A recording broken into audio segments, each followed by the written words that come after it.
I am Dennis Longmire, the chair of this year's Beto Chair Lecture Series, and my primary role this morning is to welcome you all to the College of Criminal Justice's Beto Chair Lecture Series on behalf of the students, the faculty, the dean, the associate deans, and all of the other important people in the Criminal Justice Center for today's Beto Chair lecturer, Dr. Meda Chesney-Lind.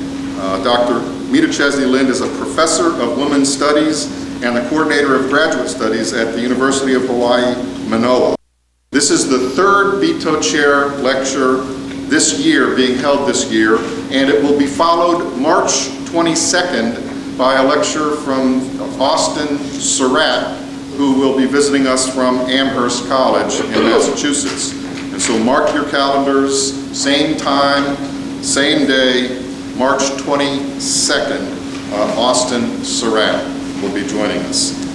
The Beto Chair Lecture Series originated in 1981 when the university received an endowment from the Jesse H. Jones and Mary Gibbs Jones Endowment Incorporation, also known as the Houston Endowment Incorporation.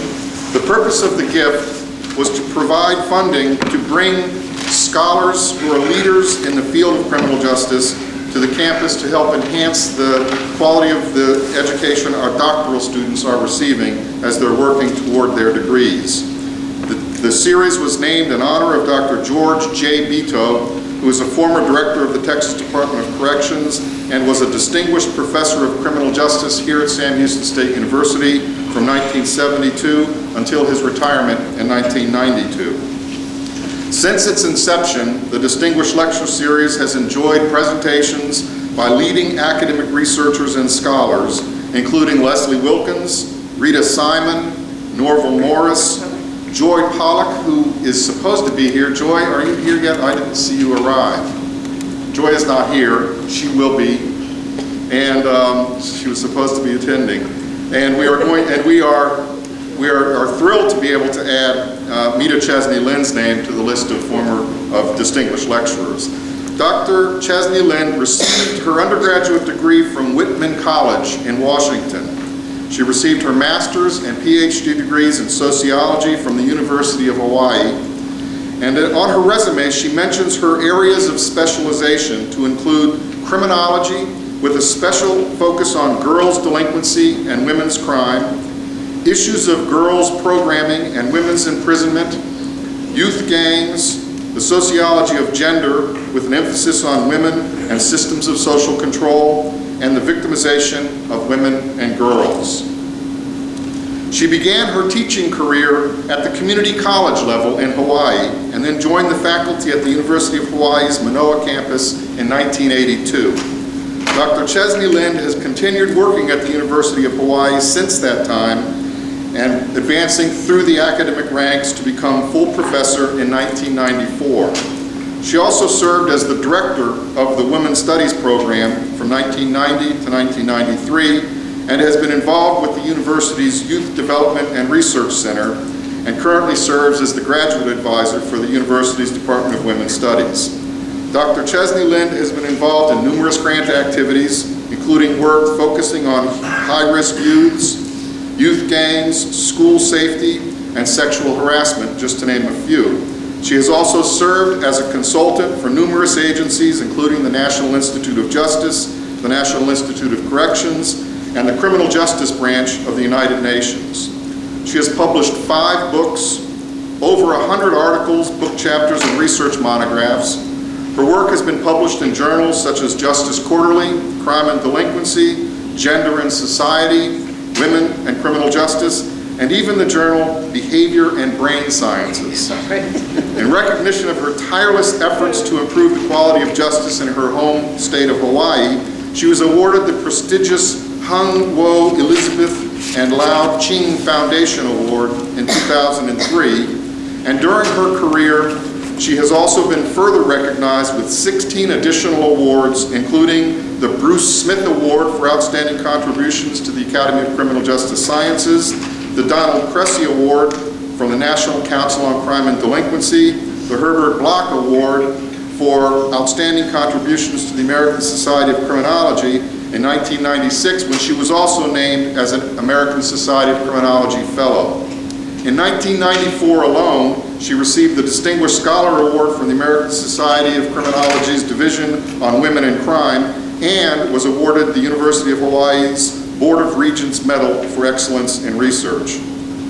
Dr. Chesney-Lind's book, Girls, Delinquency, and Juvenile Justice, first published in 1992, earned her the Michael J. Hindelang Award for Outstanding Scholarship in Criminology from the American Society of Criminology, and that book is now in its third edition, released in 2004. Dr. Chesney-Lind is one of the country's leading experts on juvenile justice and feminist criminology, and I'm certain her presentation would have intrigued Dr. George Beto had he been here.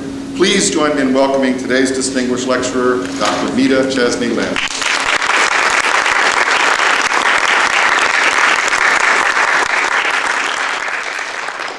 Well, I want to first thank Dennis. This was supposed to have happened about a year ago. He's been enormously supportive and encouraging, and definitely wanted me to come back to what turns out to be close to my birthplace. I was born in Woodward, Oklahoma, and I'm the little girl in Twister. The house that my mother and I were in when the Twister hit was destroyed by that tornado. And so I've always been curious about that part of the country. My family was so traumatized by that event that we fled to Baltimore, which is where mostly I grew up as a girl. But I've always been curious about the place I was born, and I'm so glad to be back in this part of the country. Speaking of little girls, I'm here today to talk about girls and a lot of issues around girls and juvenile justice. And this is sort of Meda's greatest hits, and so I'm going to apologize in advance if I seem to be going through a lot of different material, but I want to talk a little bit about some of the issues around girlhood, and particularly, let's see if this is going to work for us here today, kids. Oh, great, okay. The media treatment of girlhood. And I'm going to go back to the end of the last century and talk a little bit about what some of us hoped was going to happen. In the 90s, there were a series of reports issued, one of which you may have heard of, which was the AAUP report on girls in classrooms.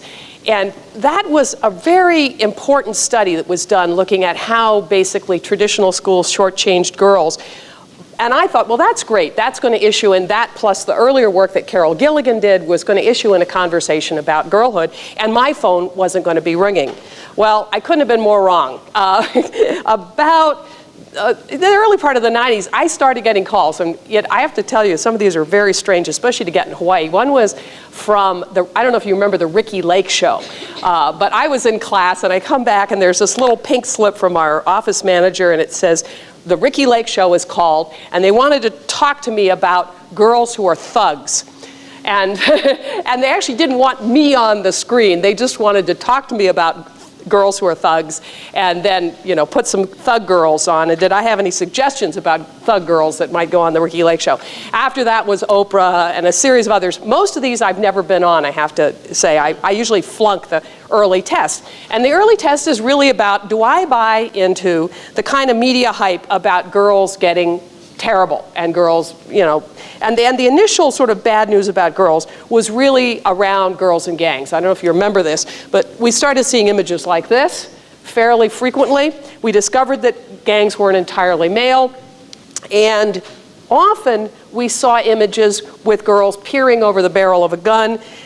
Basically, one of the things I ask my students, it's a little hard to see in this one, but can anyone read the title on this particular slide? What's it say? Girls will be girls. Now, is this the image that we conjure up when we imagine girls will be girls? So one of the things that's happening, and I'm not a postmodernist, but I play one on TV, I really encourage my students to deconstruct images of what we see as crime and criminals. There's very little about this image that's accurate. If you've ever done any research on girls and gangs, you'll know that this is a false image. And usually they were put together for the reporters. And I've had arguments really with journalists about staging these kinds of images. But it very much confirms the image that media wanted to convey to America, which was girls are as dangerous, as menacing as their male counterparts.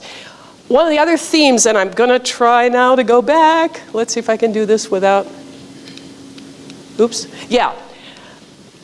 What else about these images? You're students here, tell me what you're looking at. What color are these girls? They're Latinas and they're black. This is a country that has spent very little time giving people images about girls, period, other than Hillary Duff, I guess. But definitely, or what's the other gal, the Legally Blonde? Reese Witherspoon. Okay, these girls are about as far from that kind of legally blonde femininity as one can imagine.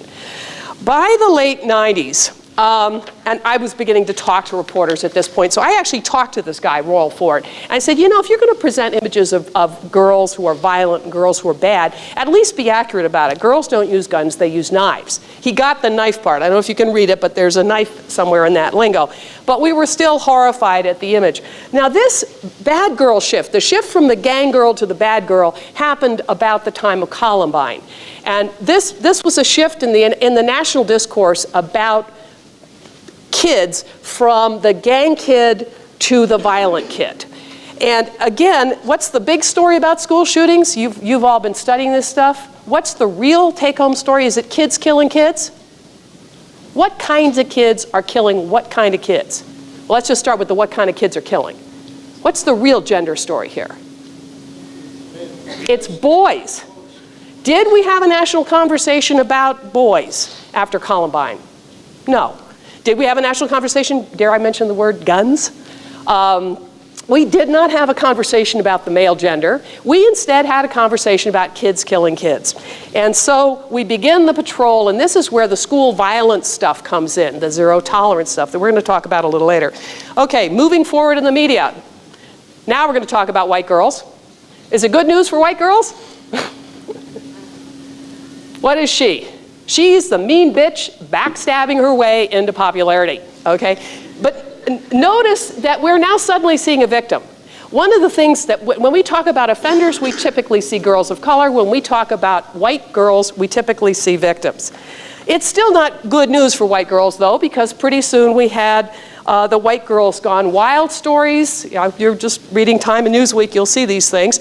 And so then, I don't know if you remember this fight. This was the fight outside of, just north of Chicago, the Glenbrook High fight. And America was suddenly, on the verge of worrying about savagery in the suburbs. So we had, and this played on CNN just endlessly, this fight. Well, what happened to these girls? I don't know if you remember this story, but right after it happened, the prosecutors were out, everybody was out. We're going to prosecute to the full extent of the law. There were injuries, and there actually were injuries. What happened? Anybody weird like me and follow up on these kinds of things? Did these girls all go to the slammer? Got themselves lawyers? Parents well endowed? Going to federal court? After they signed and said they would not do the book deal and the movie deal, they even got to go to the prom. So the real problem with this kind of discourse is that when we talk about girls going wild, even though we occasionally see white girl images, when we're really talking about the kind of girl that is going to be criminalized and on the way to the detention facilities in America, we're not talking about white girls. But I have to say that all this concern about girls' violence, people always say to me, how do you figure out what to study? How do you figure out what to focus on? I just wake up in the morning. And generally, if I read the various newspapers, I'm pretty clear about what it is I'm going to have to focus on. So early in the 90s, actually, as Dennis mentioned, I'd gotten involved in the gang issue in my own community, but I began to wonder about girls and gangs, and then I wandered into larger questions about girls' violence. And all of us in crime and justice studies have been focused on what's really going on in terms of kids' violence. And so I'm going to give you sort of my theory about what's going on. But one reason the phone was ringing off the hook is that reporters were looking at arrest data. And they were seeing something that really puzzled them. And it's a little hard to see in this one. But basically, I know it's only 9:30 in the morning and you've only had one cup of coffee, but I don't even want to hear any whining from you people, because if you do the math, you'll figure out what time it is my time. So I understand I'm showing you numbers and your brain is going to freeze up, but What's the difference between the boys' trend and the girls' trend? You're all criminal justice folks, so you tell me. Is there anything different about they're both going down. What's the difference? There's a much bigger decrease in boys' arrests than in girls. And actually up until, excuse me, the last couple of years, it was even the case that girls' arrests were going up when boys' arrests were going down. So the much vaulted crime drop in America that Al Bloomstein talks about did happen, but it was a boy crime drop. So one of the things we are going to be focusing on in the later part of this lecture is that the trends that drive girls' crime and the trends that drive boys' crime are different. It's a gender trend, and we've got to look at, and especially because these girls are now coming into the system, as you're going to see, we are going to have to look at some programming challenges. And that's true for women in prison. Actually, the corrections folks, the adult corrections people were a little ahead of the curve in terms of the juvenile justice system because they saw this run up in the 80s and began to go to school on what are the differences between women offenders and their male counterparts. Well, the juvenile justice system in the last decade or so has had to face the same challenge. The boy crime drop did happen in the 90s. By the way, is it still happening? Anybody been watching the last year or so? It's kicking back up again. So we can't be overconfident about the dynamics involved in boys' offenses. We were doing some things right in the 80s and 90s. I think we need to focus again on what's happening with boys, particularly around the gang issue. In places like Los Angeles, even my own community, it's kicking back up again. So we can't afford to take our eye off that ball, but we definitely have had to, in the last decade, be concerned about girls. The other reason that people got very excited about girls. Wait, I want to go back. I think there was one that we skipped. Yeah. The other thing that has happened, and I've actually seen this over a number of decades, but just within the last decade, the share that girls account for of juvenile arrests has increased. Basically from 1 in 4 arrests in '94 to close to 1 in 3 now.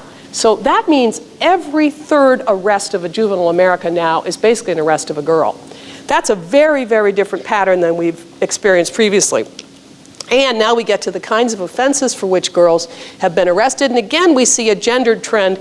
And I want you to keep your eye particularly on this offense, assault, simple assault. Because that turns out to be where a lot of the action is. But we are also seeing big increases in girls' arrests for disorderly conduct, and again, a gendered trend in aggravated assault, meaning boys are not getting arrested for that offense, girls continue to be arrested. Okay, now we get to some perplexing patterns in the data. And I am basically an Aristotelian thinker, not a Platonic thinker. People, apparently, I've been described as a theorist, and I was flattered by that description, but it is not accurate. I really come up from the data. I'm very fond of looking at trends, and I'm fond of looking at both what we see in the data and what we don't see. This is lethal violence committed by juveniles over the last couple of decades. What happened to the female line? It's going nowhere. Actually, if it's going anywhere at all in the last decade, it's going down. It's hard to see in these data, but the murder rate, the number of girls arrested for murder actually declined by 36.9% between 95 and 04. That's a decrease of 36.9%. Girls' arrests for robbery also decreased by 37.2%. So if girls were going seriously wild in America, wouldn't you expect to see all boats rise on the river? In other words, if they're assaulting and committing mayhem, wouldn't somebody eventually get dead? And that's the first sort of perplexing phenomenon in the arrest data. What's the problem with using arrest data alone to track the crime problem? Okay, we aren't looking at convictions. In order for an arrest to occur, whose behavior do we have to focus on? Pardon? What? Yes.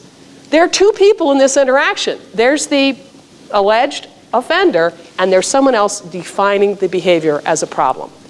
I'm going to suggest today, and I think there's a growing consensus nationally that this is the case, that what we've really seen is not so much an increase in girls' violent behavior, so much as a change in the behavior of those defining what's a problem. And I've got some fancy words up there. Upcriming, we stole from the Brits. I think it's kind of a Tony phrase. And basically what it means is that we're taking things more seriously than we used to, in particular domains of behavior. We're also relabeling some behaviors that girls have always committed. And then finally, we're rediscovering some girls' violence that we previously didn't pay attention to. Let me though step way back and talk a little bit about girls and stereotypes about girls.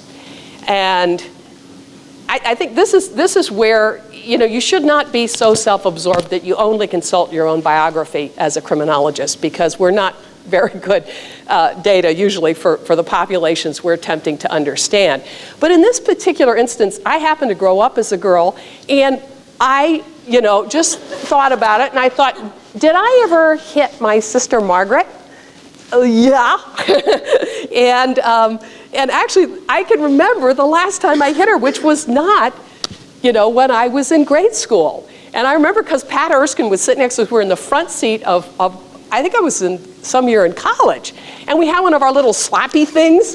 And I remember Pat Erskine staring at us and realizing, oh, shit, I just did this thing with my sister. I knew girls were violent. But the kinds of violence that we engaged in, nobody paid attention to. And, you know, this is, I teach social gender, so this is pretty easy. So I was not surprised, actually, when I started doing research on girls and delinquency in the 70s, to discover that girls reported all kinds of violent behavior, that they reported fights with other girls. So I was not in that sort of stereotype that I think America has of girls as completely passive. And I call this the denial demonization continuum, where we pretty much deny that girls ever do anything violent or aggressive. And then we occasionally discover, and I call that the Lizzie Borden syndrome. You know, oh my God, you know, she's really scary. And I think both of those extremes are problematic, particularly if you're in the field of criminal justice. One, let's not be entirely naive about what girls are capable of. And the other extreme here is, let's not just go crazy when we discover a girl who's even committed a fairly egregious offense. So the denial demonization stuff does not help us here. Okay, upcriming. When I talk about working with reporters, and I think we do, even though it's a tricky business, I can report some occasional successes. This was one. This is a publication that comes out of New York City. And in this instance, the reporter called me, and I said, look, the thing here is that as a result of Columbine, where the country did go was we began to be very, very concerned about school violence. And we began, as a nation, to institute a whole series of zero-tolerance laws. And we tied the hands of school principals pretty effectively as a result of that. And it started with, if you remember, in '94, Clinton does zero tolerance about guns in schools. Well, now that's not, I don't think most of us would debate that, although it got scary fast. Because what happened was, the way that legislation was written, it encouraged school boards to kind of just add on to that list. And I think you remember the girls that were arrested for having Midol and various other kinds of ridiculous over definitions of the school violence problem. That is one of the sources of the uptick that we've seen in girls' arrests for simple assault. Another one I call criminalizing victimization, and this is, let's never forget unintended consequences of well-intentioned policies. When we all pushed for mandatory arrest in the area of domestic violence, we didn't expect to see as many girls and women get arrested as we have actually seen. That's what's actually happened. This is a huge source of the run-up in kids' arrests. And I suspected it looking at these kinds of data. I'm not summarizing them, but basically we see in California, for example, the number of girls and women arrested for domestic violence triple in a decade. You see quirky patterns like we saw in Sacramento. These were journalistic accounts. I'm happy to say that we now have an excellent study that Eve Bazawa and Jerry Hoteling have done, very detailed, coming out in Victims and Offenders. I got a pre-publication copy of it, but I think it's either out or going to be out shortly. These were very detailed analyses of domestic violence arrests in Massachusetts in 1999, a 6-month period. First thing they discover, that stereotype that we have about domestic violence, which is boyfriend, girlfriend, husband, wife, accounts for far fewer domestic violence calls than we expected. Turns out, remember Meda and Margaret? We're way more typical than I imagined. People and families are slugging each other, and occasionally somebody's calling the police. Now we get to some of the other actors in this drama, and that includes parents who are calling the police on their kids. And then we get to another kind of bias, back to the law enforcement issue, which is when parents call the police on their kids, and the kid says, actually, mom was hitting me, who gets arrested?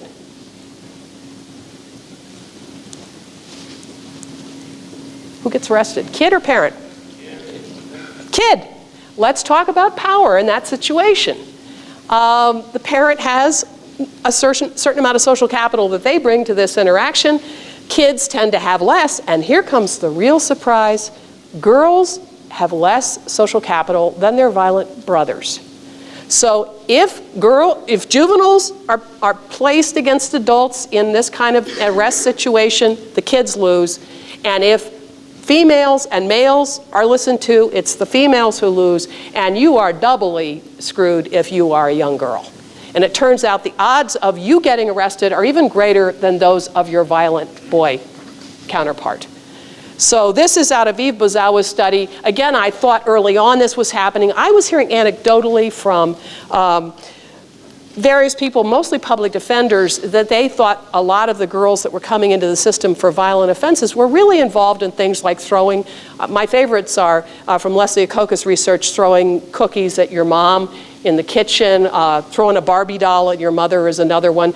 I don't mean to trivialize these situations, but they're pretty minor family-related assaults. And that's what we're seeing. Early on, a friend of mine in Maryland, when they were going in, they were using my old research, and they were saying, oh, they're expecting to see status offenders. I think you are seeing status offenders. A decade or so ago, these kids would have been busted on what kinds of offenses? Having an argument with your mom, what are you? You're incorrigible. You're a person in need of supervision. Some of us old 70s types remember these categories.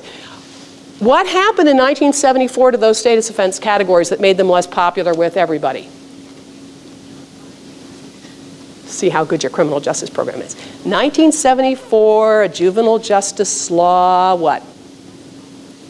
Juvenile Justice and Delinquency Prevention Act, of 1974, Deinstitutionalization of Status Offenders.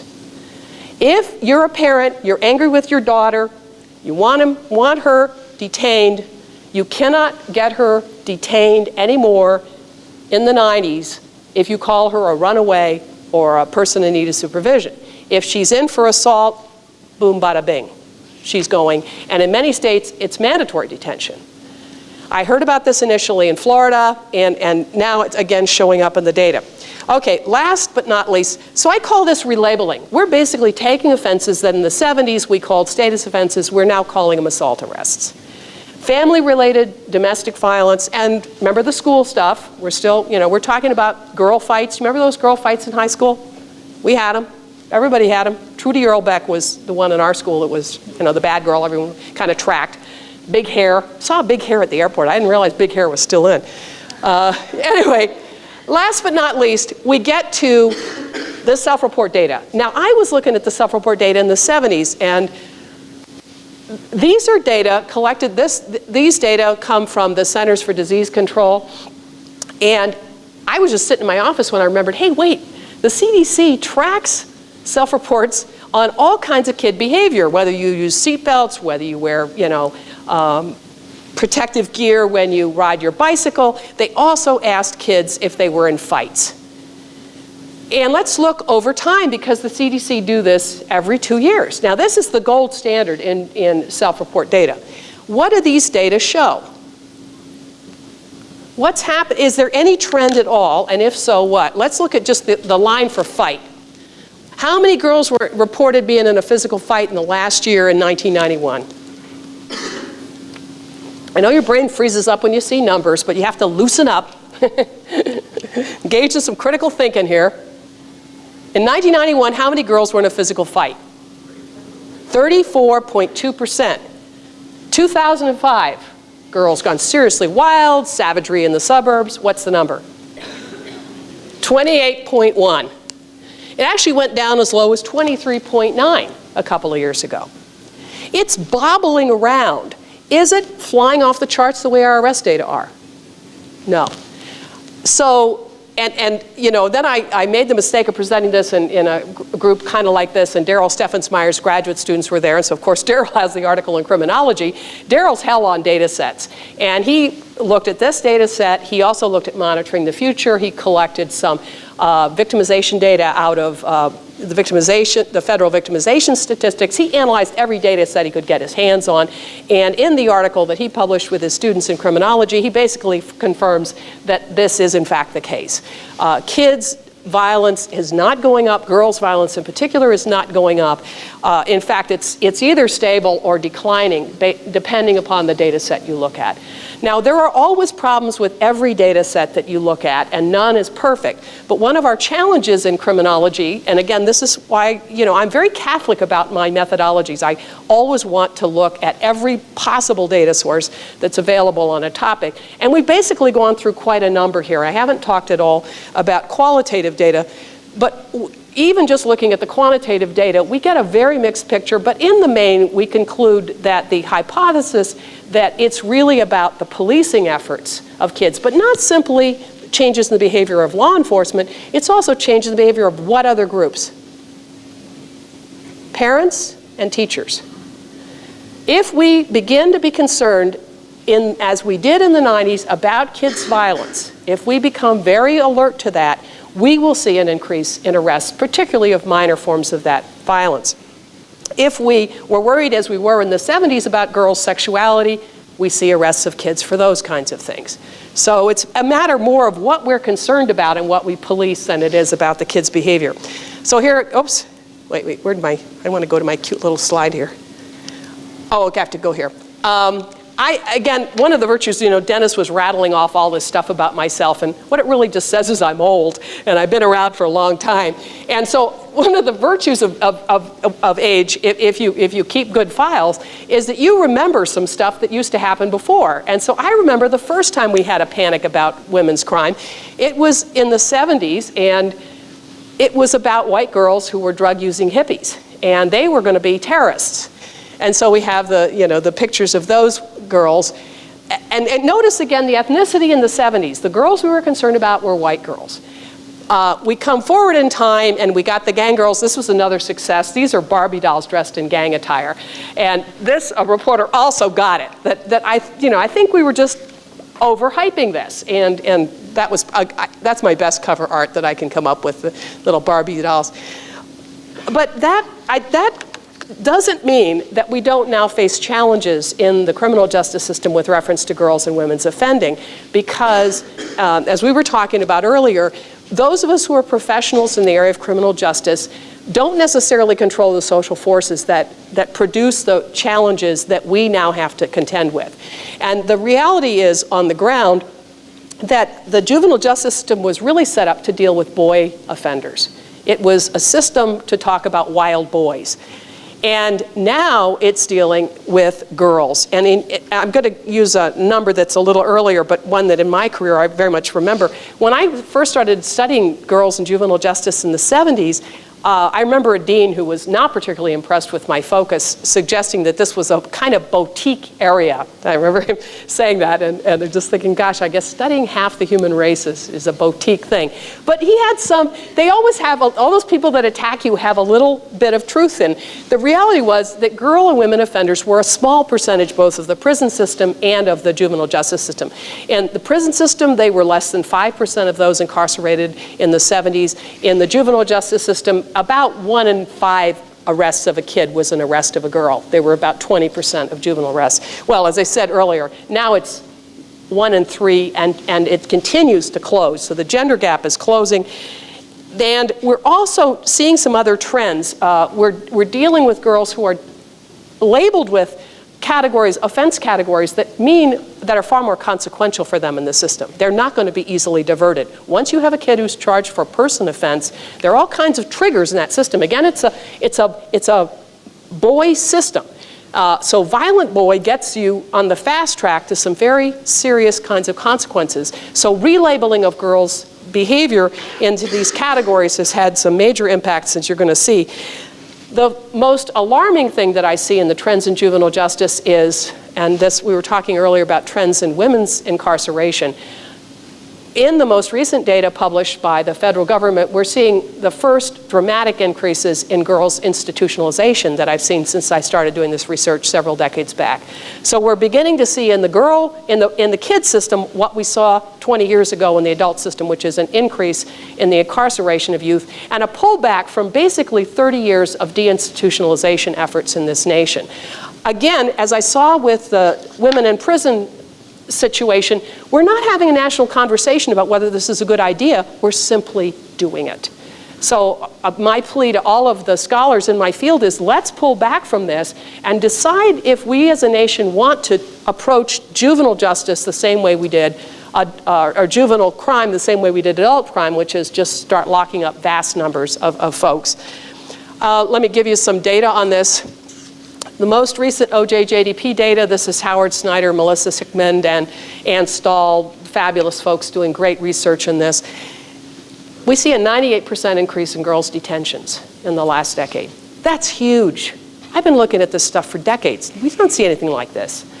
What kinds of offenses? Oh, and boys, I started seeing this in certain jurisdictions. In California, I saw it where girls' detentions were going one way and boys' detentions were going down, or way less of a dramatic move.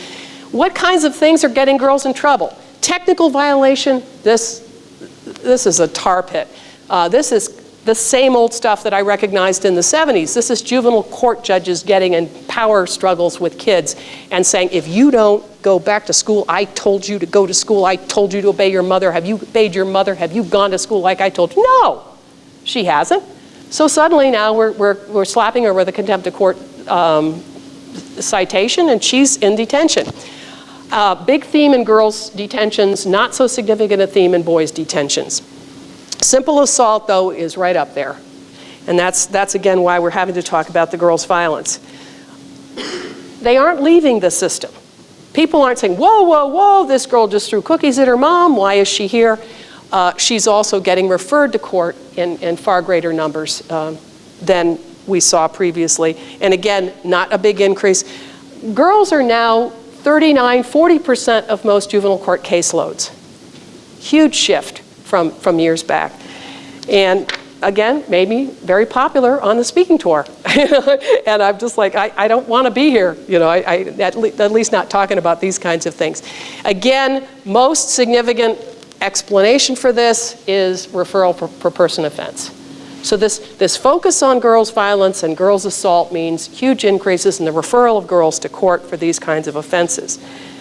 The astonishing thing here is in court populations, we actually have more girls in court populations for assault than boys. In what is this? What year are we talking about here? Yeah, in 2002, 26% of girls and only 23% of boys were charged with person offenses. We had literally more supposedly violent girls than boys in the system as a proportion. And race matters, unfortunately. It's very hard, as you know, if you look at criminal justice data, to get data on both race and gender.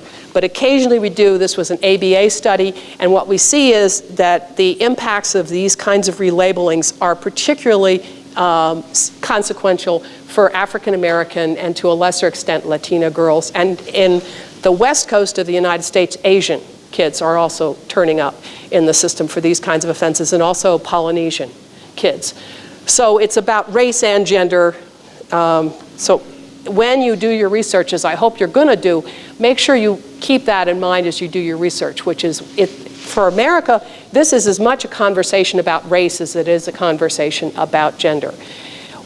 The masculinization of particularly African American girls is a time-honored way for America to feel comfortable about treating girls of color badly. And that is to say, well, they're basically just like men.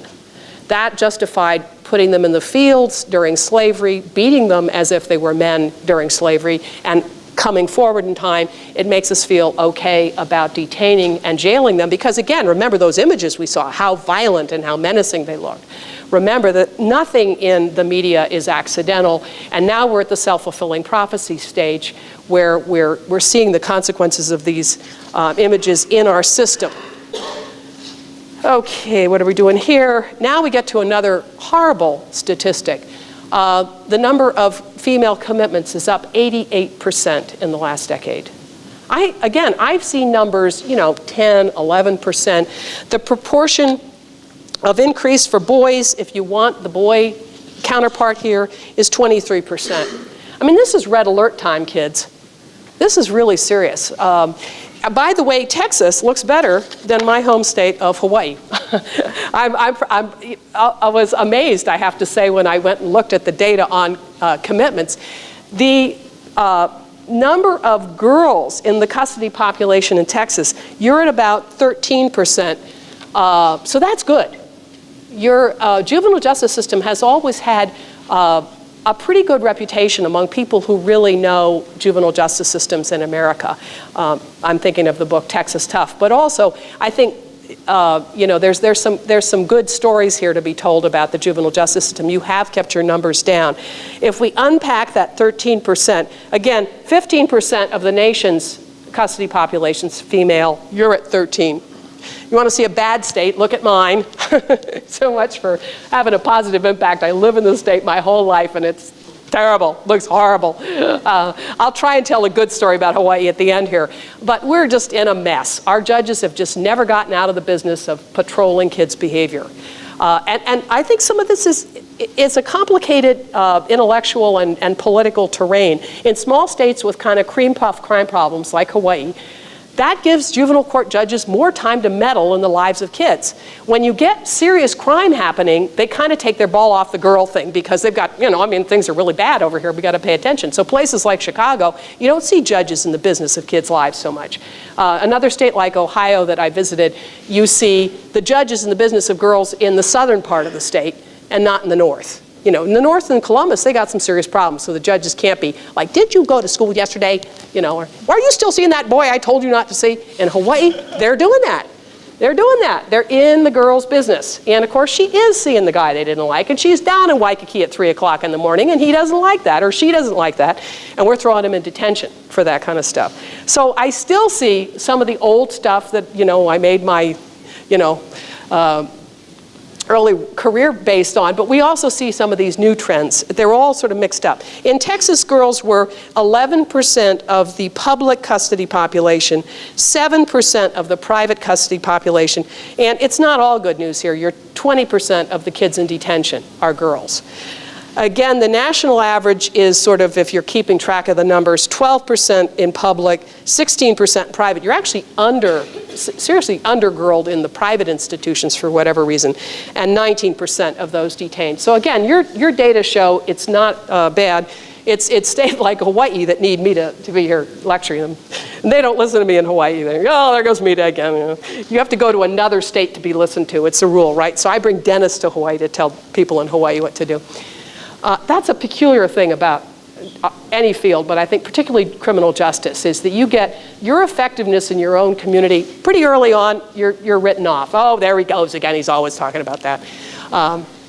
Okay, now these are the key policy developments I mentioned earlier, and nobody got this one right, so maybe when Dennis gives the next exam you will.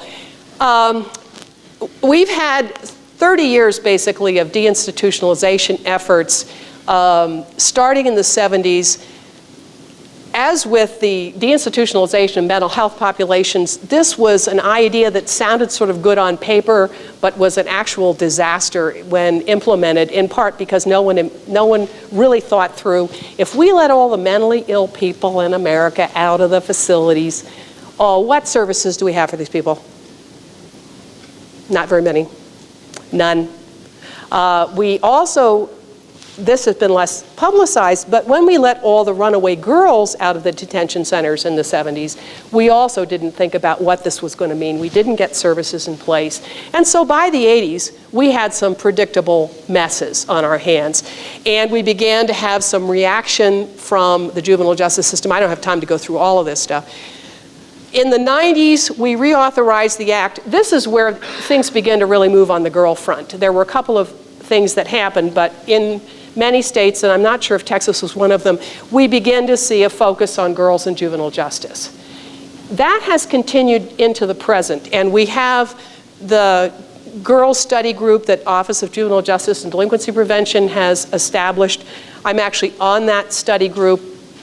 There's considerable resources going to be currently devoted and going to be devoted to gender responsive programming out of the federal office. I just talked with Margaret Zahn, who's the chair of this committee, and Flores, who is I'm trying to remember, Robert Flores is his name. He's the administrator in charge of OJJDP, is going to put $3 million into crafting gender responsive programs to deal with girls' issues. So there is a kind of national conversation occurring.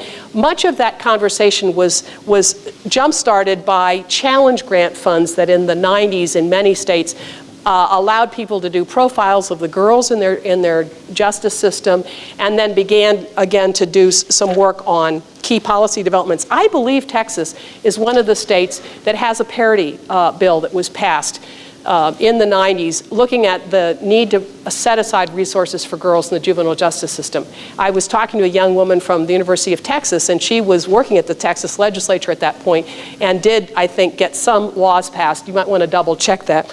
But there's no question, because of all of the trends that I've been detailing, that we now have to have a national conversation about, well, what are the needs of the girls who come into this system?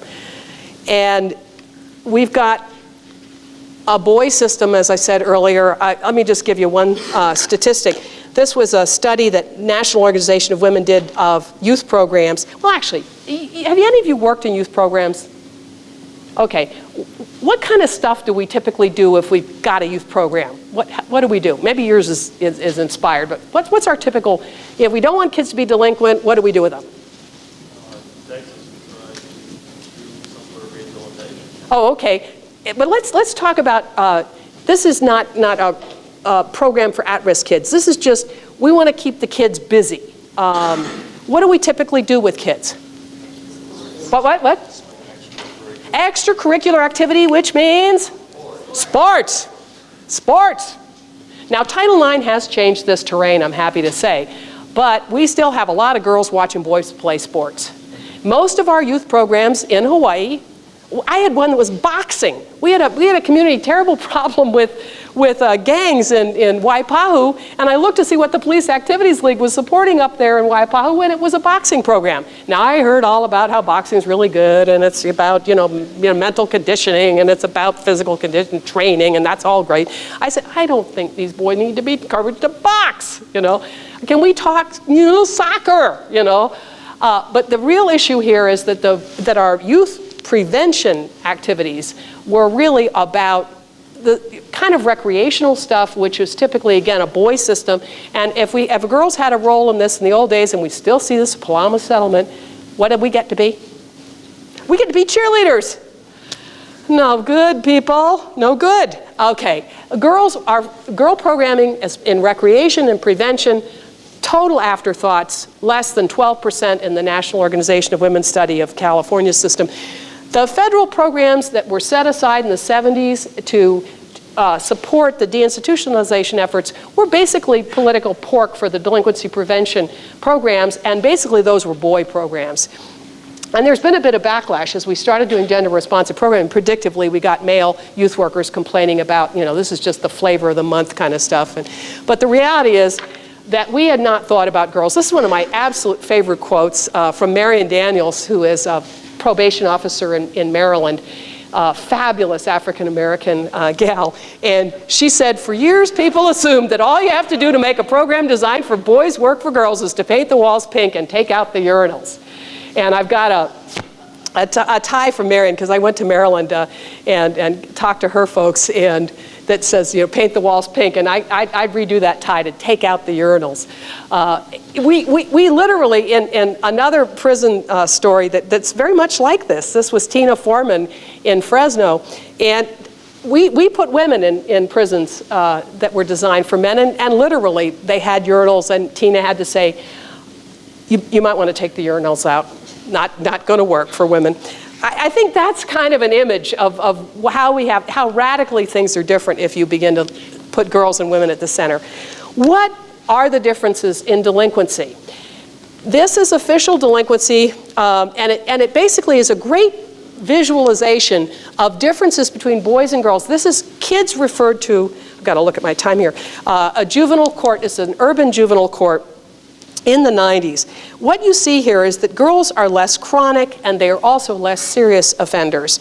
Basically, 73% of females referred to this juvenile court in the 90s never come back again. They come once and they don't get referred again. For boys, the figure is 54%. So if you see a boy once, the chances are what? That you'll see him again? About half-half. You're going to see him again about half the time. How about for girls? 3 out of 4 of those girls you will never see again. Okay, what's your challenge? Do no harm. Do no harm. In other words, if you do very little, she's going to go away. Good. Our system has a lot of stigma attached to it. Possible good attached to our getting involved in kids' lives. So we always want to remember that we don't want to under-predict and we don't want to over-predict the chance of reoffending and the chance that if they reoffend, it's going to be serious. Boys are more likely to be violent offenders than girls, and that's, again, contrary, you know, we don't focus, I mean, people always say, what about boys? I say, yeah, let's talk about boys. We do need as a nation to talk about boys. We have some serious challenges about the way masculinity sets boys up for certain kinds of failure. If you look at college going rates, for example, who's coming to college and who's not coming to college? Girls are increasingly going to college. Girls are 56 to 58% of those attending college in America. So I'm all about, let's talk about gender and risk. And let's look at what the to-do list for boys is. And I think we could produce another, we don't have time, but I'm not one of those who's frightened by that conversation, but I think people would be surprised where it takes us. And, you know, it's an interesting conversation. It's not the one we're having today. What are the issues for girls? Well, let's first start with an institution that is supposed to be nurturing, supposed to be supportive, and how's it look for the girl that we start working with? Not good, not good.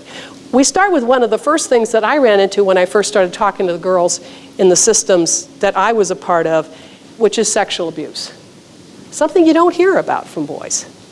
And it doesn't mean it isn't a boy problem, but if it is a boy problem, it's more the, you know, the priest or the stranger kind of sexual assault. For girls, it's a family member. So huge theme for girls that doesn't really exist for boys. And there's a debate about, you know, this in the general population and whether it's a causal factor, but the reality on the ground is if you work in any juvenile justice system in America, if you see a girl in your system, and particularly she's a chronic offender, a chronic runner, guess that this is there. Guess that this is there. Victimization is a huge issue. And victimization in a unit where she's supposed to be getting protected and safe. So a lot of betrayal, a lot of family problems, which end up with unhealthy relationships with adult males. And early motherhood, an increasing theme in girls in juvenile justice. I can go on and on and on. I'm a little worried I'm going on too long. How are we doing, Mr. Dennis? Oh, well, hey, I'm 29 and so are you.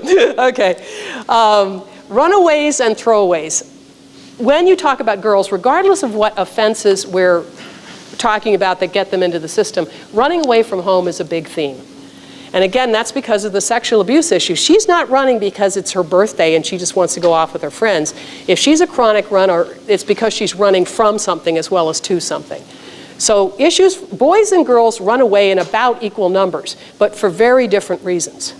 That's one of the problems with an incident-based system, which is the system that we have to do crime. We say, did you run away from home? Yes, no. But for boys, it's yeehaw, we're running. For girls, it's she's got to push out of the home that creates this behavior. She cannot go back home. It's unsafe for her to go home. We don't have good systems in place in my state, and I'm going to guess yours as well, for dealing with a kid who really can't go home. It's not safe for them to go home. Where do we go with this? I remember working with some police officers that I worked with in the gang stuff, and they then went to do the runaway detail.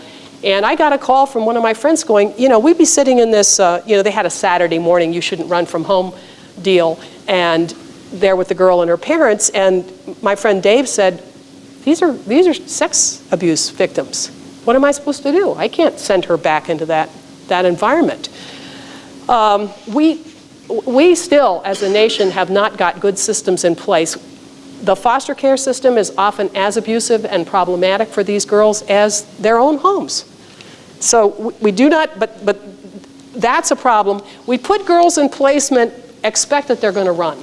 That's one of the things that we've learned in drug behavior, which is when you get kids into treatment, they're going to relapse. And we've built that into the program. I would like to suggest that kids are also going to run from placement and that we should stop punishing kids for running from placement. As you get closer to a kid's real issues, the typical reaction of most girls is to run.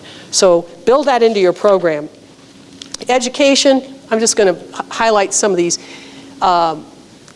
We have problems with girls' educational achievement. Part of that has to do with the fact that we focus on boys' learning disabilities. We tend to ignore learning disabilities in girls. We particularly do a poor job of educating girls of color in classrooms. Educational neglect produces educational deficiencies that we see in the juvenile justice system. There's my new book, which is Beyond Bad Girls, has a big section on girls in classrooms and the problems of educational neglect. What about drug use in kids? Well, one place where I think the gender gap is closing and it's not fake is in the area of drug use. There are real changes in girls' behavior and boys' behavior, and girls are looking more like boys in terms of their drug use. So here's another profile, and it shows almost identical patterns of drug use in boys and girls. So there's a real gender gap happening. Does that mean the same programs that work for our boys are going to work for our girls in drug use? Let's see. Why not?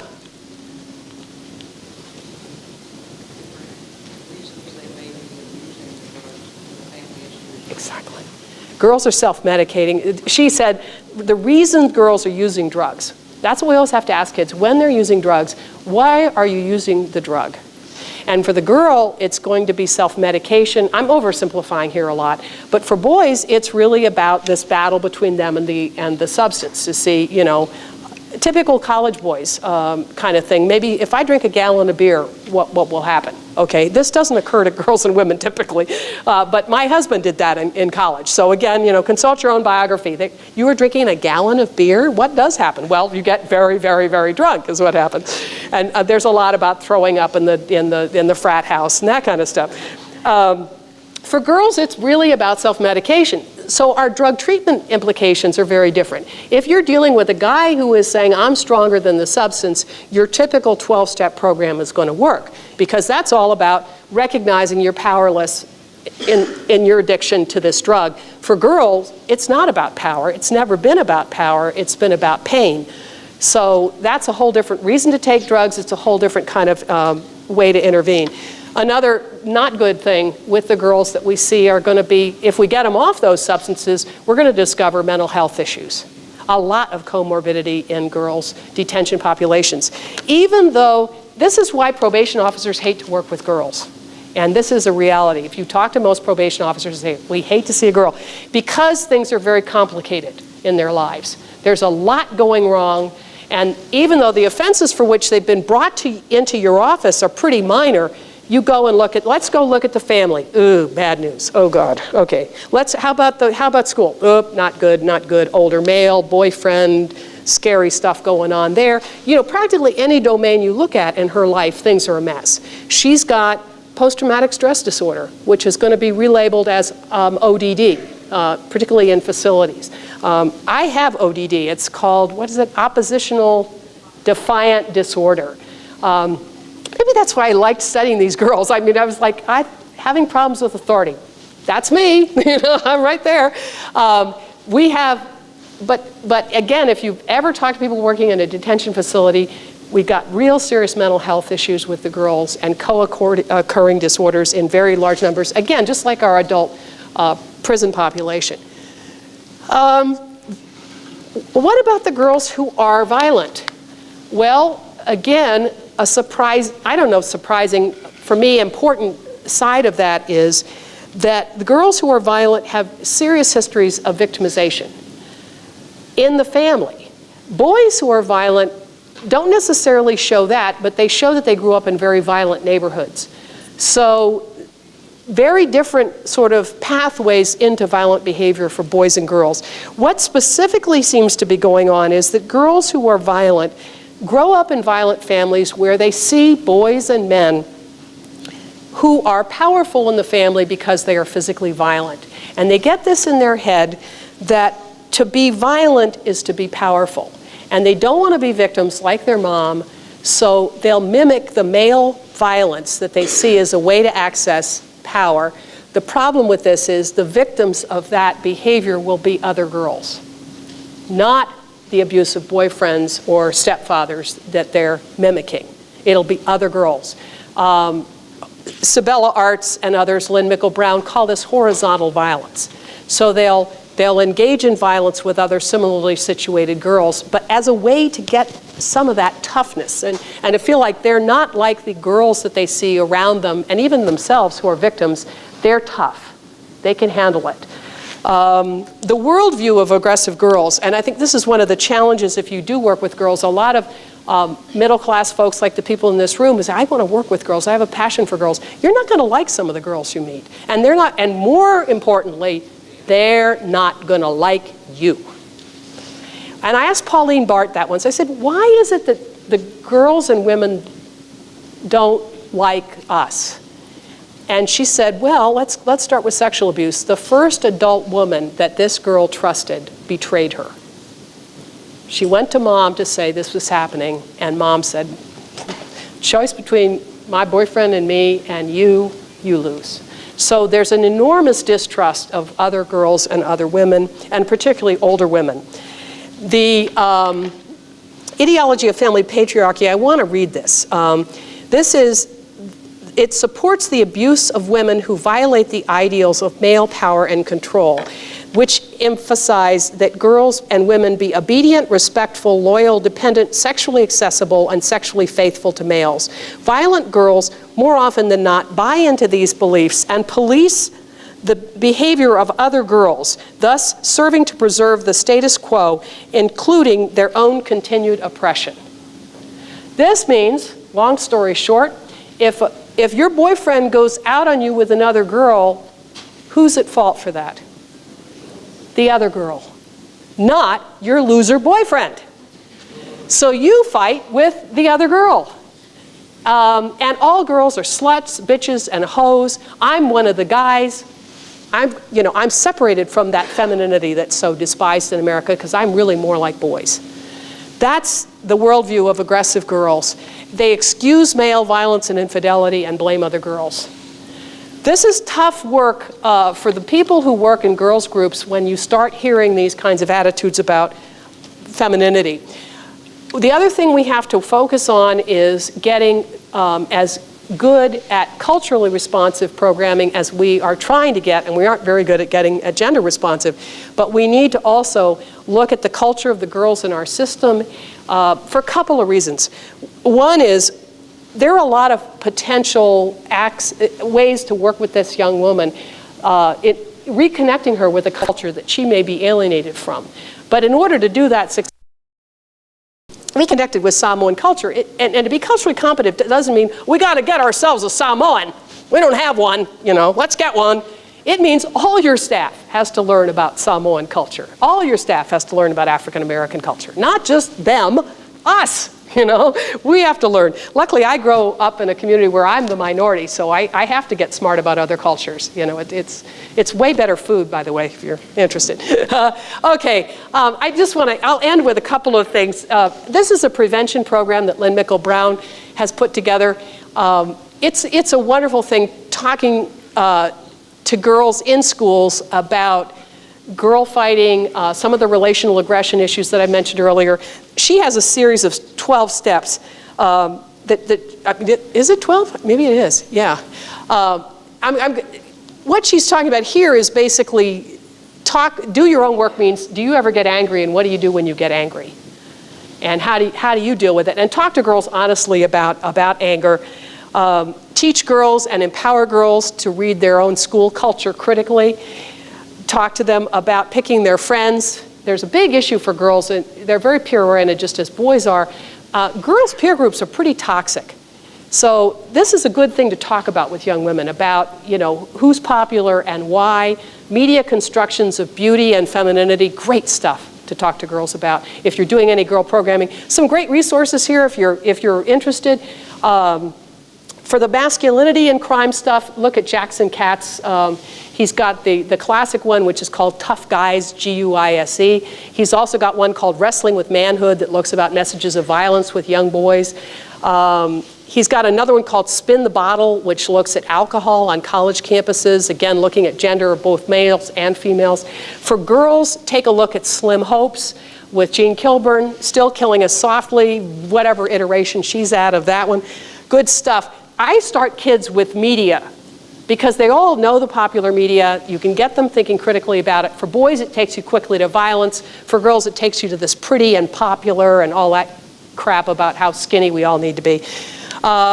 So again, you're teaching girls to question certain messages, the romance story, develop media literacy, encouraging them to participate in sports. I'm a big fan of sports for girls. I have mixed feelings about sports for boys, despite Super Bowl weekend coming up here.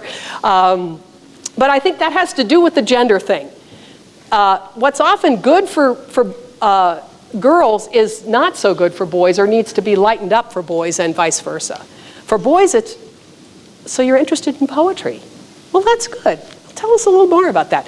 With my girls who are English majors, I said, you taking a math class, Amy? Take one. I don't want to hear any whining. You know, I want you to take a math class. Okay, I wanted to give a Hawaii story that's positive. I've been working with a program called Girls Court in Hawaii. This is a calendar basically set up to work specifically with girls. It was the brainchild of Judge Frances Wong. She and her counterpart, Judge Karen Radius, had worked in family drug court, and they liked the way it was working with the kids. They felt it was very effective. The key themes in Girls Court involve the girls coming to court as a group. We have a group of about 10 girls.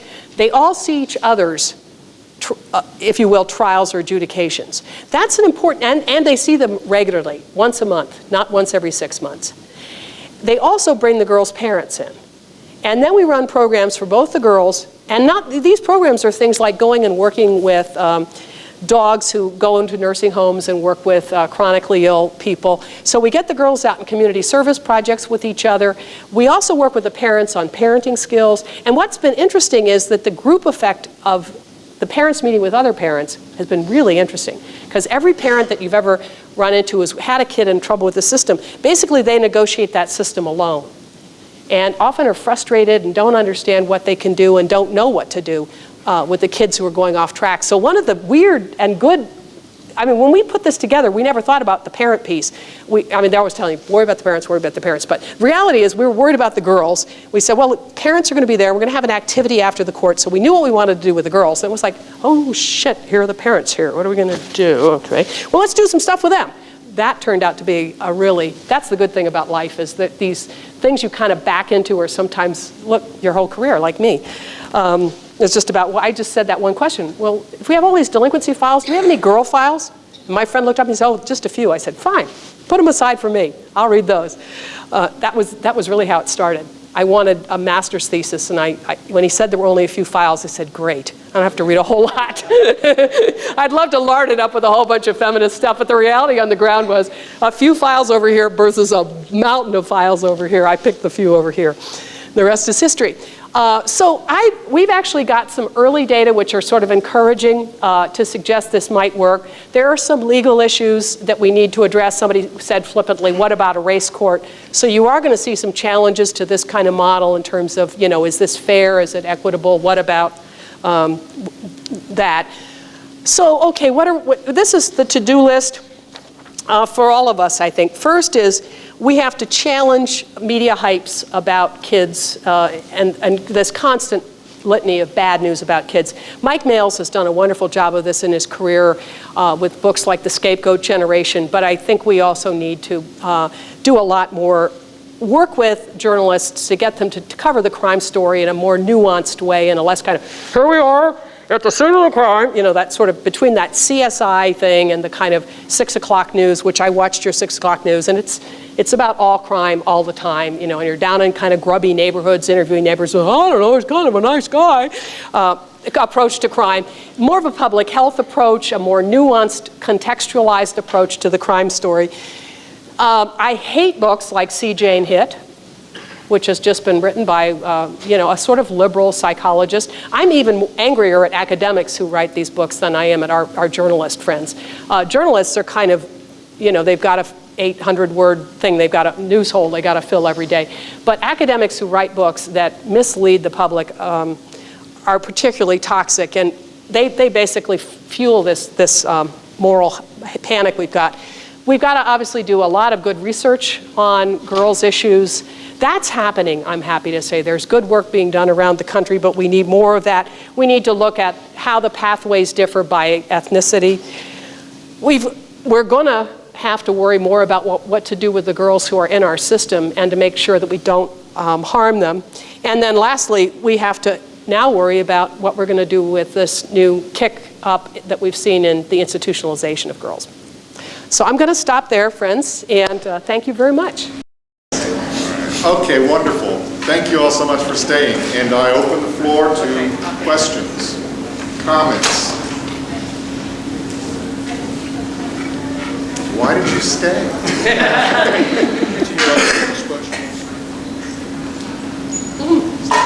Yes, ma'am. You brought up the slide, and I appreciated that look at the change of alcohol use. Oh, patterns. yes. Yeah. Can you reflect on that a little bit more? In our own community, we've seen a huge problem, and I think this may be something that we share with Texas. Because we have a rural population, we have a big crystal methamphetamine problem. And in the 80s, we began to see this problem develop. One of the things about crystal meth that is particularly bad news for women is that it, first of all, gives you an enormous energy boost. So one of the things we found, my colleague Karen Jo did a lot of interviews with meth users, and crystal meth is a perfect drug for women because it gives you this energy boost and you lose weight.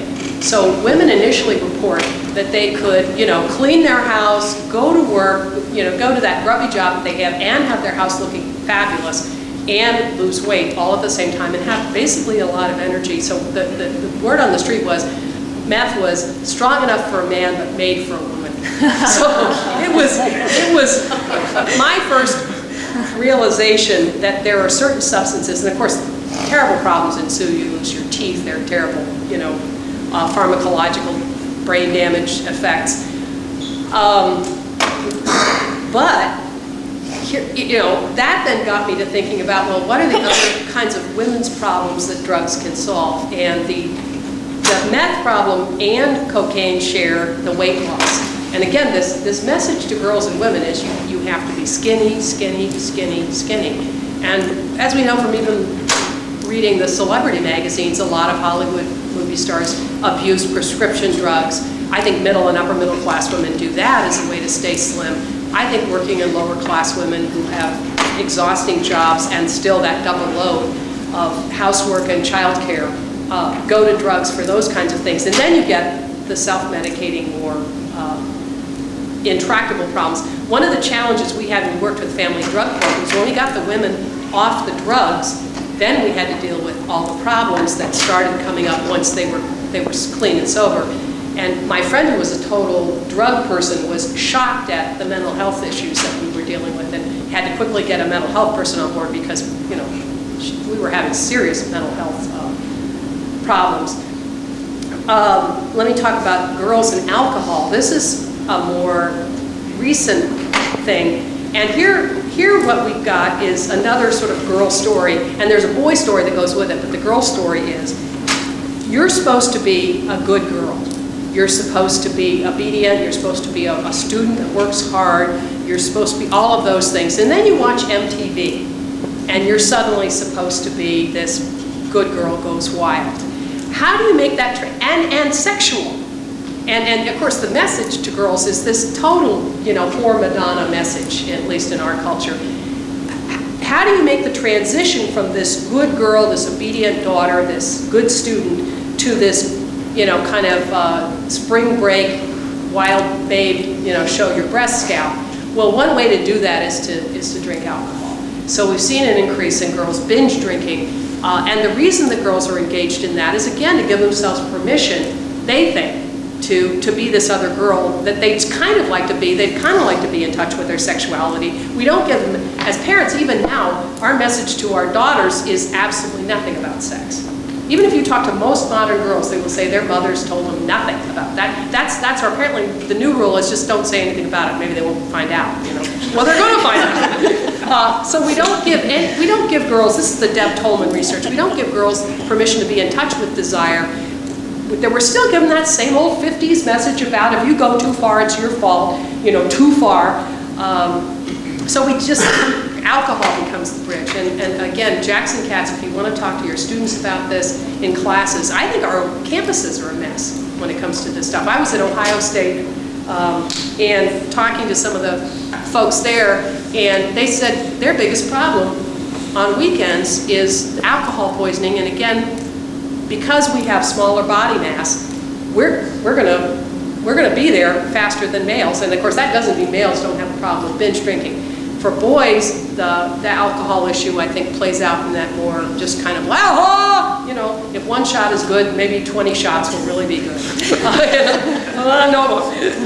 So I think for boys, it's risk-taking, it's just adventure, it's all that. What happens if a car goes 200 miles an hour? I've never been curious to find out. But if you work with boys and boys programming, that's what they want to do. You know, what happens if I'm wearing this Teflon suit and I get flown out of a cannonball against a wall and has a matching thing? Maybe I'll stick. This is stuff boys want to find out about. And I'm oversimplifying, but I think both of the gender roles send kids ridiculous messages, and our challenge is to kind of start, again, because I teach Intro to Women's Studies, I really start with that the gender norms, and I say, okay, what's going to be a problem for the person assigned these sets of attributes? And then for boys, it's, you know, they're supposed to be smart but non-studious. Hello, you know, you don't read Chaucer in Old English by not studying. Like, memo to file. So we send boys, I think, some of the same kind of toxic messages. But for our girls and around drug stuff, I'd start with the illicit substances. Again, tobacco. In the Slim Hopes video that Kilburn does, she talks a lot about how the tobacco industry has targeted girls, again, weight loss. And it goes back to the 20s, but one of the reasons that girls continue to smoke and are continue to be interested in smoking is it's an appetite suppressant. So we have to work, if we're going to get girls off tobacco, we've got to anticipate that weight gain and be ahead of the curve. So those are the kinds of things. I start with illicit substances, say, what if we put gender in here, what happens to our thinking about it? Go from alcohol and tobacco to some of these more toxic, like meth and cocaine. You can begin to see very quickly what the drug treatment implications would be. And this is new terrain for me, but when I saw those things closing up. The other thing is how kids get drugs. Girls will often be using more sophisticated drugs than their boy counterparts, because remember that unhealthy relationship?